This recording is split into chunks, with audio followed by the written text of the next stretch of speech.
રાજુલા તાલુકાના 72 ગામના સરપંચો પ્રાંતીય અધિકારી કચેરીએ પહોંચ્યા છે. એક આવેદનપત્ર આપી અને માંગ કરી રહ્યા છે. રાજુલા તાલુકાના સરપંચો દ્વારા પ્રાંત અધિકારીને આવેદનપત્ર આપવામાં આવ્યું છે. ગ્રામ સેવક, તલાટી મંત્રી, પ્રાથમિક શાળાના શિક્ષકોની અછત હોવાને કારણે કલેક્ટરને આવેદનપત્ર આપવામાં આવ્યું છે. ગ્રામ સેવક અને તલાટી મંત્રી અછત હોવાથી ગ્રામજનોના કામો અટકી પડતા મુશ્કેલીમાં મુકાયા છે. 72 ગામના સરપંચો એકઠા થઈ પ્રાંત અધિકારીને આવેદનપત્ર આપી અને રજૂઆત કરી છે. સરકાર દ્વારા વહેલામાં વહેલી તકે નિરાકરણ કરવામાં આવે તેવી સરપંચોએ માંગ પણ કરી છે. રાજુલા તાલુકાના સરપંચો દ્વારા આજે પ્રાંત અધિકારીને આવેદનપત્ર આપવામાં આવ્યું છે. શું માંગ છે, શું કહેશો? આજે અમે સરપંચો દ્વારા અમારી મુખ્ય 3 માંગણી છે.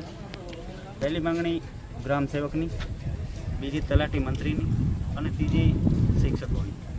રાજુલા તાલુકામાં કુલ 72 ગામ છે અને રાજુલા શહેર સહિત 73. રાજુલામાં હાલ 7 ગ્રામ સેવકો છે. તેથી એક ગ્રામ સેવકના ભાગમાં 12 ગામો આવે છે. સરકારશ્રીની બહુ સારી યોજનાઓ ગામડાના લાભાર્થી સુધી પહોંચે એટલા માટે સરકાર પ્રયત્ન કરી રહી છે.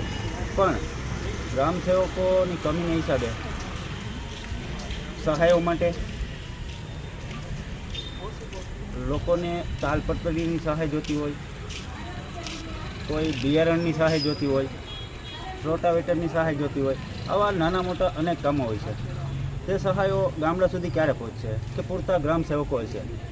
ગ્રામ સેવકો કામ કરે છે પણ એના પાસે એક ગ્રામ સેવક પાસે 12 ગામ છે એટલે એ સમયસર પહોંચી નથી શકતા. જેથી ગામડાના છેવાડાના માનવીઓ છે એને આ સરકારની યોજનાનો લાભ મળતો નથી. એટલે અમે આવેદનપત્ર દ્વારા સરકારશ્રીને એની જે યોજનાઓ ગામડા સુધી પહોંચે છે એ સારી રીતે પહોંચે, સરકારને અમે કેમ સરપંચો મદદરૂપ થઈએ એ મુદ્દા ઉપર અમે સરકારનું ધ્યાન દોરવા માટે આવેદનપત્ર આપ્યું છે. બીજું આજે પ્રાંત કચેરી ખાતે આવેદનપત્ર આપ્યું છે. શું માંગને લઈને આવેદનપત્ર આપ્યું છે? આ રાજુલા તાલુકાના 72 જેટલી ગ્રામ પંચાયતો હોય એમાં સ્થાનિક કક્ષાએથી ગામ લોકોની દરેક સરપંચો સુધી રજૂઆત આવતી હોય કે ગામ સેવકોની ઘટ છે, શિક્ષકોની ઘટ છે, તલાટીની ઘટ છે.